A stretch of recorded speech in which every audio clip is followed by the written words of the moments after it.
Hello, everyone. We start with the respiratory test first. The topic of discussion is sarcoidosis. So, we have a 52 years old Afro Caribbean female, point to be noted, female, age 52 years. She is a past history of sarcoidosis is there. And at the present, she has a frequency of micturition. She's having thirsty and passing urine again and again, and the calcium level is 2.93 millimole per liter. We know very well the normal level is 2.2 to 2.7 millimole per liter. That means she has hypercalcemia. Okay, and same thing in the question also. What the mechanism of hypercalcemia? This is the universal question. This question comes in all the exam throughout the world, whichever exam you appear. The answer is increased activation or of vitamin D, or you can say increased formation of vitamin D. Okay, right? So let's discuss the question. We are well aware that sarcoidosis is a multi-system disorder. That means it involves many organs. There are a lot of clinical manifestations are there, and it is a idiopathic. Unknown etiology, you can say very comfortably it is idiopathic. Okay, idiopathic. We don't know the reason. And one more classical question in the pathology, we get non-caseating granulomas. And in fact, whenever you are getting like this is one of the classical indication that differentiate from tuberculosis. It's more in young adults. Okay, of course, in our patient, the patient age is 52 years, but she has a past history, point to be noted very carefully, and a frequent descent, and our patient is Afro-Caribbean patient. So we are clear about it. Well, the keywords to be remembered in this particular slide is non-caseating, young adults, and African descent. So there are three classical keywords to be remembered in this particular slide. Now, let's talk about some clinical features before we really go into the question. Patient may have acute presentation, or patient may have, okay, in acute presentation, classically patient can have erythema nodosum, very, very important point. Patient has bilateral hilar adenopathy, fever, and polyarthralgia. So there are four classical things by which patient comes, like fever, definitely, and fever comes and patient has arthralgia, joint pains, but they are non-specific. They can occur in n number of conditions.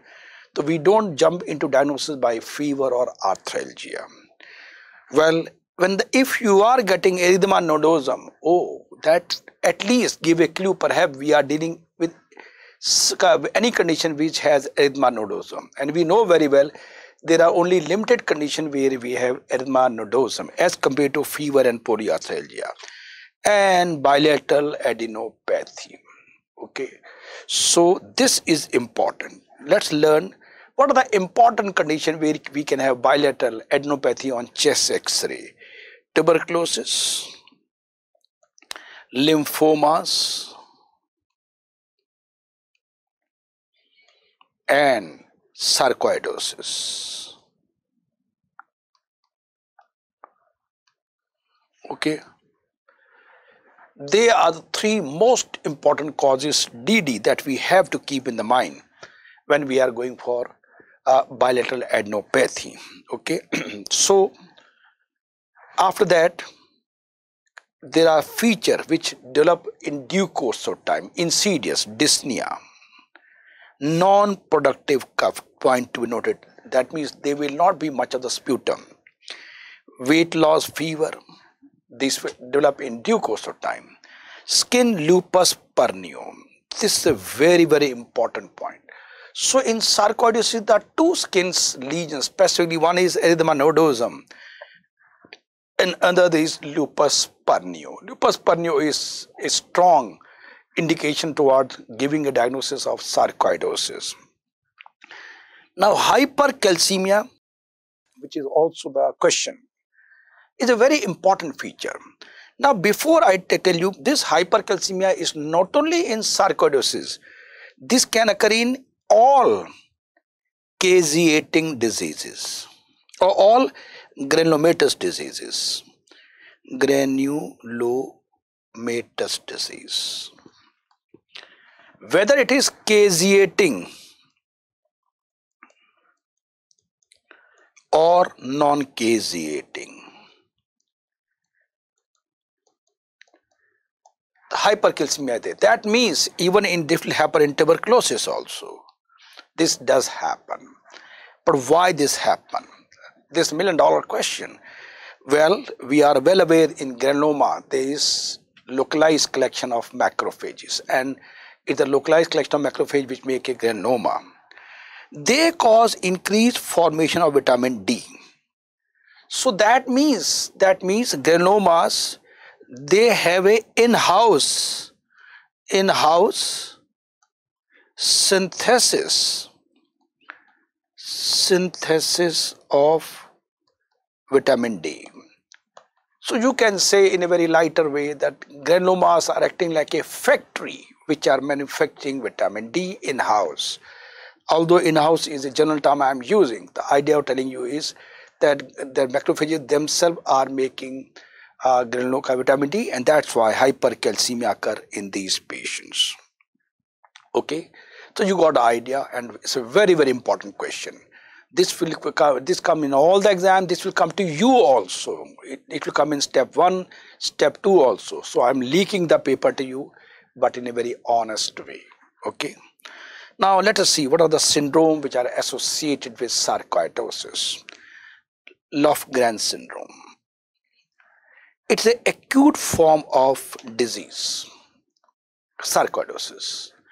It is characterized by bilateral hilar adenopathy. BHL is the usual term they use. Erythema nodosum, fever, polyarthralgia. Now, if I go back to the previous slide, so same thing. We are getting this acute presentation. So we can very well say this is nothing but Lofgren syndrome. Okay, Lofgren syndrome. Right? So now, but what is the most important line which is relevant for exam? It carries an excellent prognosis, and you can say it is usually this acute form is self-limiting, and we don't need steroid. Corticosteroids, CS stand for corticosteroid, are not needed in this patient, or I can say it is a self-limiting condition. It is something very important. This I'll be discussing in the coming questions also. Then we have one more, so-called Herford syndrome, so-called uveo-parotid fever, and there are features which, of course, they are secondary to sarcoidosis: parotid enlargement, fever, and uveitis. Okay, so they are, the mnemonic is PUF, P, parotid, uveitis, and fever. This is the mnemonic. Uveo-parotid fever. This itself is so-called uveo-parotid fever. This word itself describes uveitis, parotid, bilateral parotid enlargement, and that is and fever. Definitely, and if the patient comes with the bilateral parotid enlargement, mumps becomes an important differential diagnosis for this condition. But in mumps, uveitis is not a very common feature, and moreover, mumps occur in the younger age group, maybe children. Okay. Well, we have one more condition, so-called Mikulicz syndrome. There is parotid and lacrimal gland enlargement.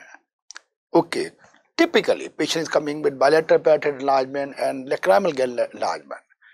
But this thing can be seen in not only sarcoidosis, but also tuberculosis, also lymphoma, and also this can be seen in Sjogren syndrome also.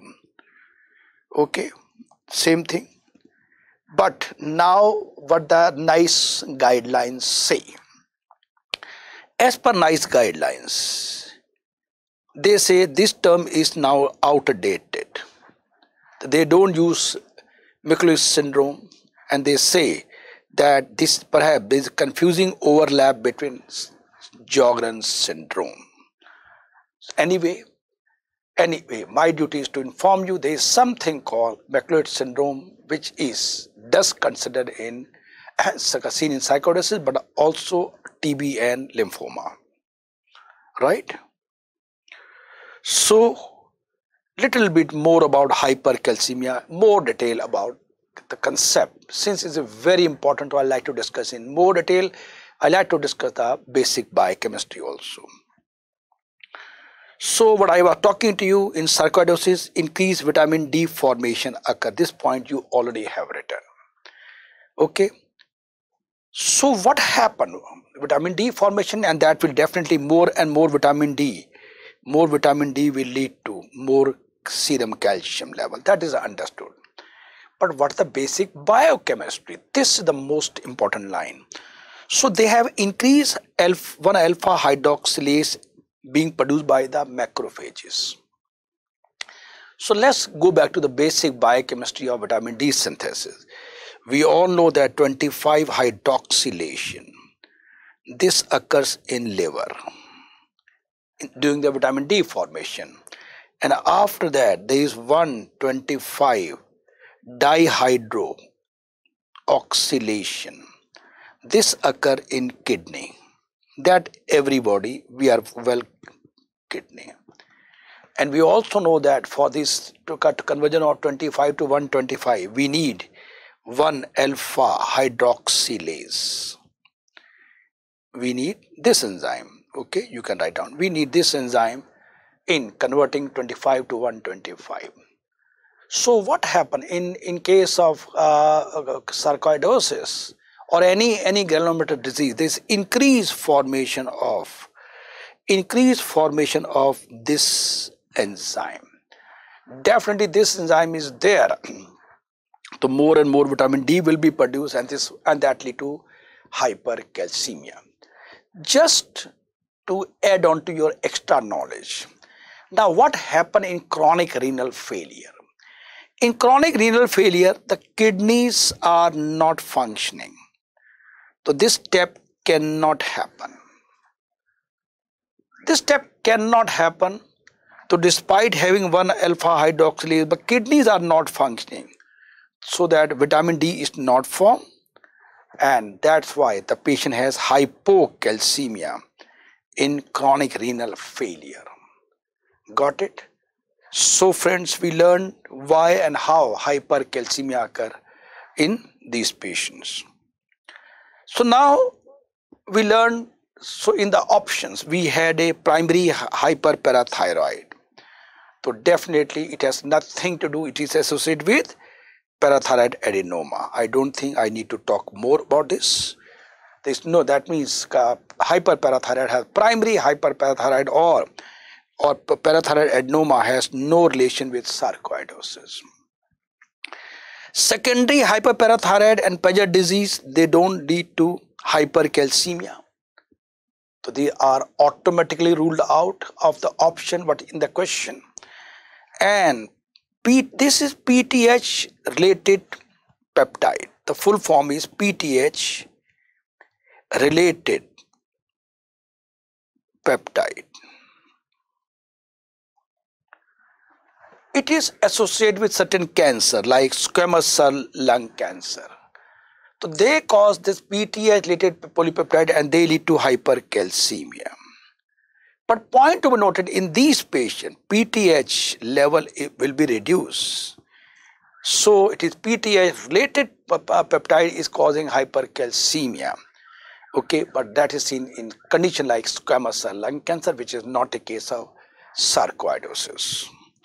So friends, you are clear about it, the question number 1 and the concept of hypercalcemia in sarcoidosis. Let's talk about question 2. We have a sarcoidosis patient, bilateral hilar adenopathy, but otherwise normal. There's no other complaint. So in what is the X-rays by stage? Answer is 1. Why this the answer? How we do the staging? Let's learn the basic concept. Then you will be able to answer this question. So whenever we are getting a case of sarcoidosis, we do investigation definitely. There's not a single, there's no diagnostic test by which we can say, oh, sure that we are dealing with sarcoidosis. Not a single. All the investigation, they are clinically, or we have a supportive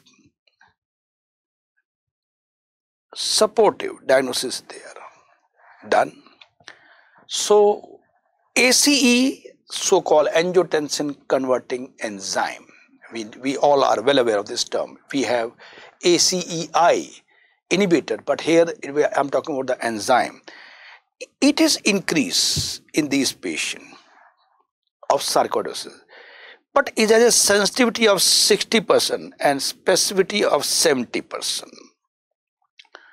So it is not a diagnostic, but we can have a role in monitoring the disease activity. Point to be noted. Point to be noted that ACE level are okay. ACE level I'll be discussing in the future question also. So they are not diagnostic, but again they are supportive, and we really can use in the monitoring of the disease activity. Routine tests indicate hypercalcemia seen in 10%. It's only 10%, and raise ESR. So friend, as of now the keywords are to remember in this are increase ACE level, hypercalcemia, and raise ESR.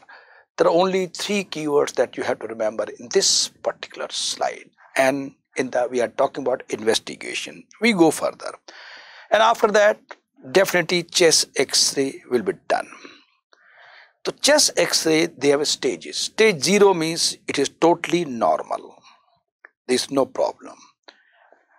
Stage 1 is bilateral hilar adenopathy, BHL, but the word I told you, they write often BHL. Stage 2, there is BHL plus interstitial infiltrate are there. Stage 3, only diffuse infiltrate only. That means there is, you can write down, there is no BHL. No BHL. Only infiltrate in the parenchyma. Finally, diffuse fibrosis. The lungs are totally fibrous, and no need to say they will have a type of restrictive airway disease. So in our question, it is only hilar adenopathy. So now you are clear about it. The patient has, the answer is stage 1. Because there is only hilar adenopathy is there. Okay. Yeah. Now we come to, now what are other investigation you like to do in these patients? Spirometry. It may show restrictive defect. Why he is saying may? Because that is a late feature. This will happen when the patient has gone into the last stage in the chest X-ray. So it's never an early feature. In biopsy, we are getting non-caseating granuloma, the point I already mentioned to you. Gallium-67 scan is not used routinely because it's not available. It's not available. Most of the time it is NA not available, and it's very expensive. It's very expensive. But you should know that in certain, in case of doubt only, in some exceptional cases only this is done, but not a routine test is this. But you should know that we can diagnose by Gallium-67 scan. The EQUIM test you must have read everywhere. It is just like Montus test in tuberculosis. It's an intradermal test, EQUIM test. But okay, but now it is no longer used.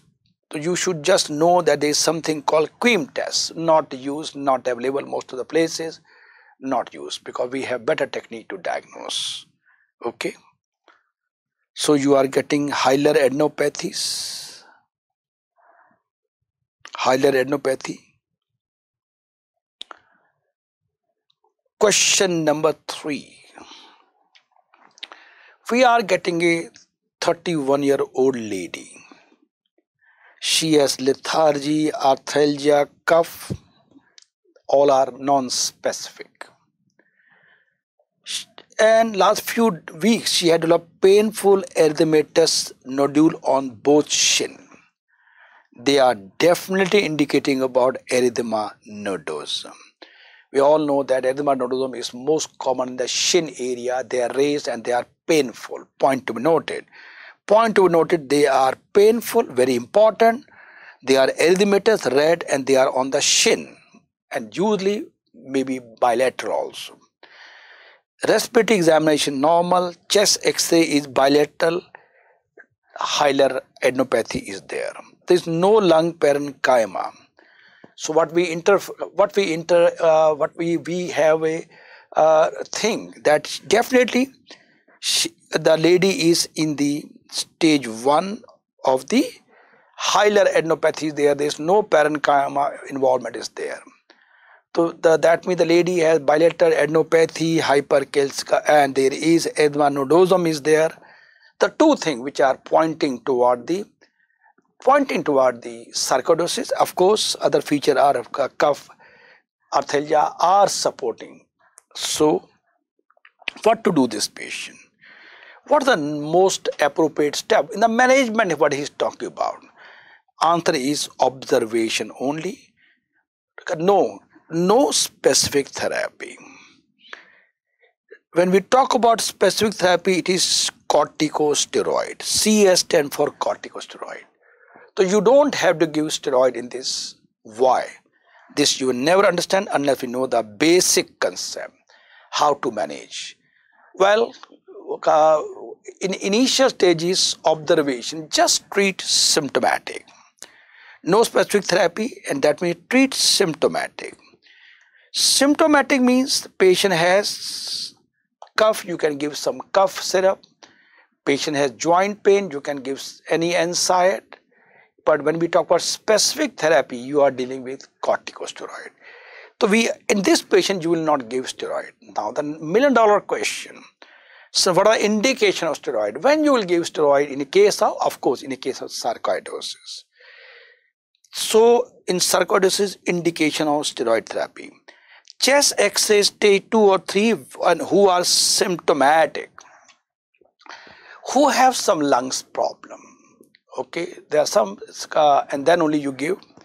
But in our patient is in stage 1. So this is ruled out. Patient asymptomatic but stable stage 2-3 disease who have only mild abnormal lung function tests. Okay, lung function tests, they do not require treatment.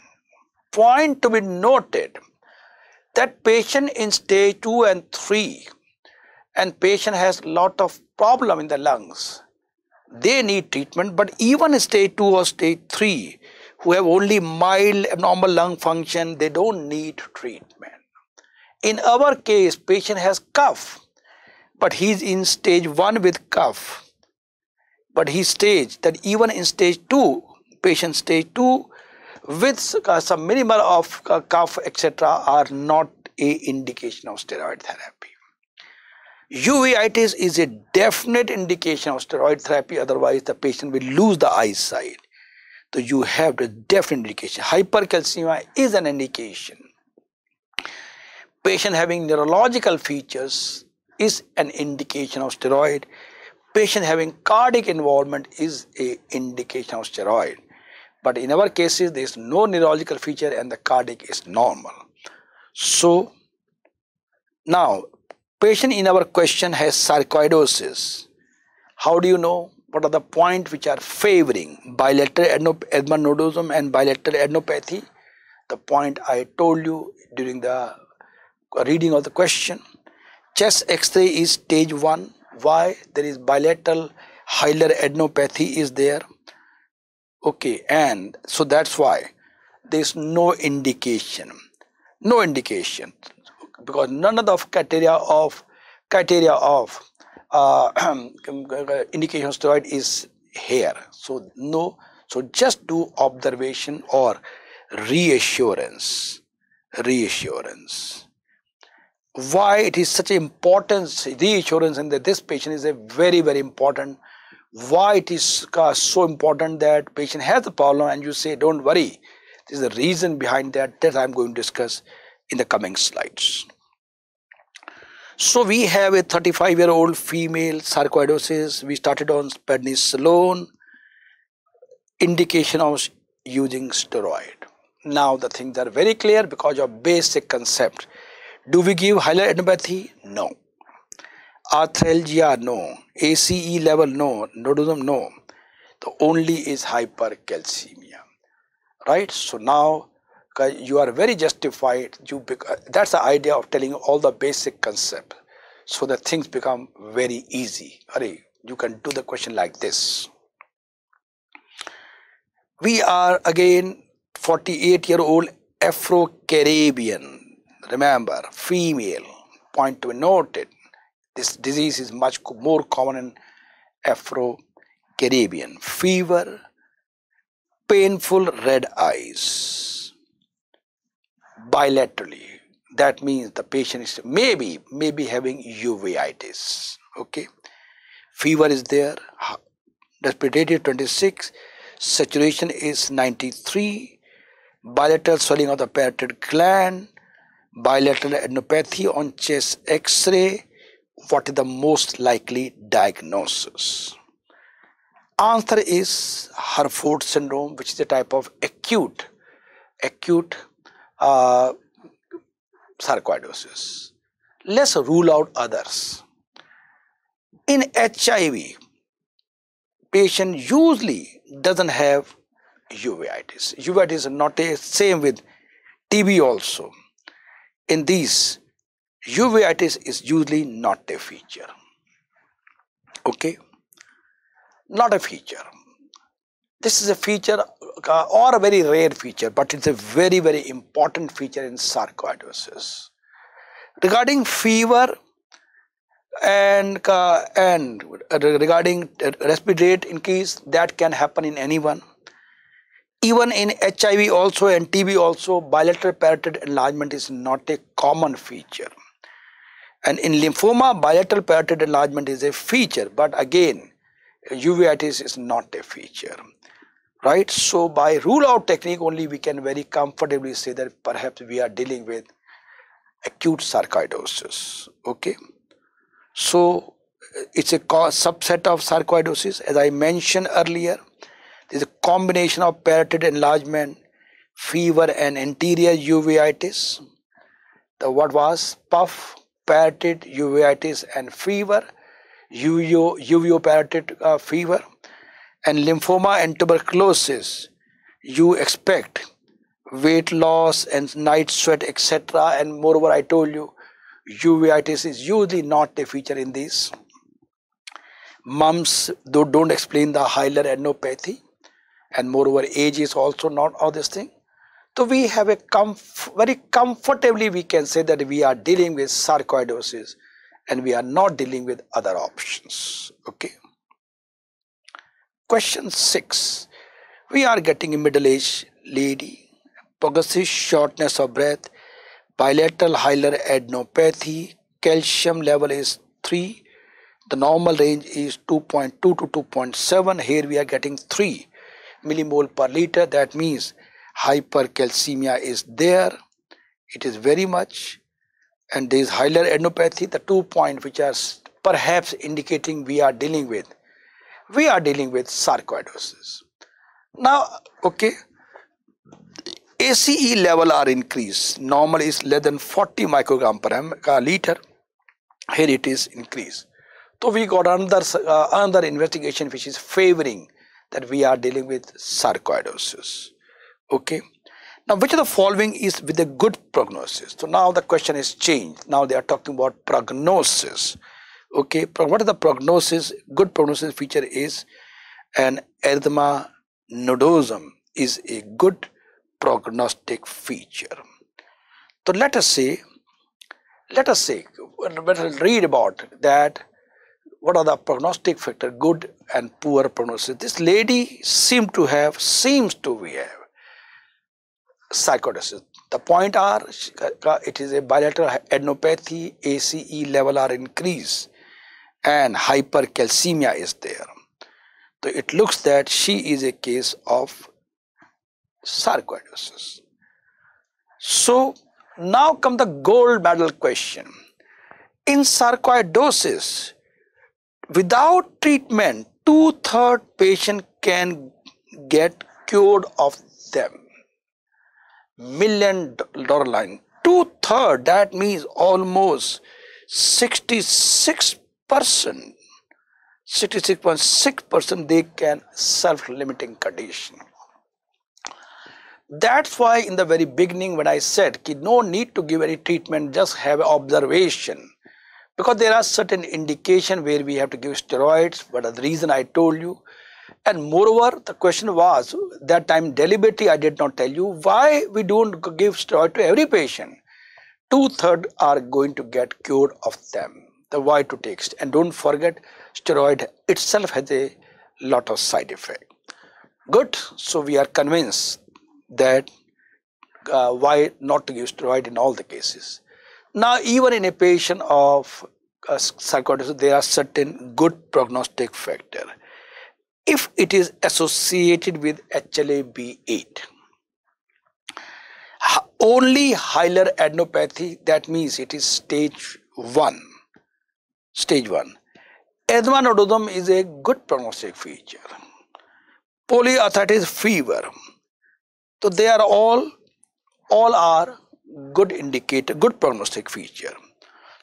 Rest all what are given like lupus, pernio, hypercalcemia, age above 40 year, and HLA-B13, they all are poor prognostic factor, but definitely eczema nodosum is the best answer. Now examiner is very smart. He slightly confused you. He did not mention the age. He simply said middle-aged woman. Well, even the 40-year lady can be in middle age only. But again, out of the age and the eczema nodosum, one more thing you got to know, which I tell always, that examiner never say choose the right answer. Examiner say choose the most appropriate answer. So from the middle age and the eczema nodosum, definitely eczema nodosum is the one definitely better answer. Okay. So rest all are poor prognostic, they are good prognostic factors. I hope you have noted down the causes or feature of good prognosis features. Now let me tell you what are the features which have a poor prognosis. Additional thing. Insidious onset, patient having symptom for more than 6 months. Remember, these features what we saw, usually we see in acute cases. Okay, they have good prognosis, but slow onset. Absence of eczema nodosum itself is a poor prognostic factor. Point to be noted. Absence. In the previous one, it was presence was a good feature. Extra pulmonary feature like lupus, pernio, and splenomegaly. Like in our case,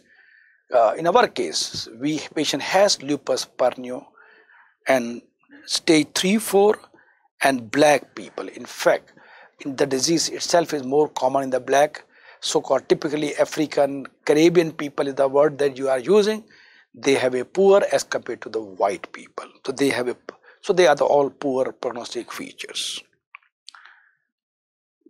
Question number 7. We are getting a 25-year-old man referred with pain and swelling in his knees and ankle. Oh, he's coming to us with arthritis. Painful edematous rash on his leg. Oh, he has got eczema nodosum also. Seem to be. Rheumatoid factor negative. So perhaps we are not dealing with rheumatoid arthritis. Perhaps. ESR is very raised. Oh, this is a feature of sarcoidosis also. But that can happen in rheumatoid arthritis also. Checks X say, oh, this goes more in favor of sarcoidosis. But this is not a feature of rheumatoid arthritis. In fact, with the hilar endopathy, important one, always remember the important one is tuberculosis, sarcoidosis and lymphoma, the three things you don't have to forget, right? So what will going to happen to this patient? Do we need to give treatment steroid? Not at all. We have a definite indication of steroid, which I already gave the list. Knee joint was not a feature. The skin lesion, not at all. Progressive arthritis, no. Renal replacement therapy for 20 years, no. So and we know 2/3 will be getting spontaneously cured. And we have a definite indication of steroid, and none of the other option they fit into the criteria of using steroids. So now we ruled out all the technique, and finally we got that spontaneous improvement will be there, which we know in 2/3 cases, and so no need to steroid, just leave, observe, treat symptomatically. So majority of the patient with sarcoidosis get better without treatment, and this patient has acute form of sarcoidosis, and as I mentioned previously, there is no indication using steroid because 2/3 cases they get resolved of his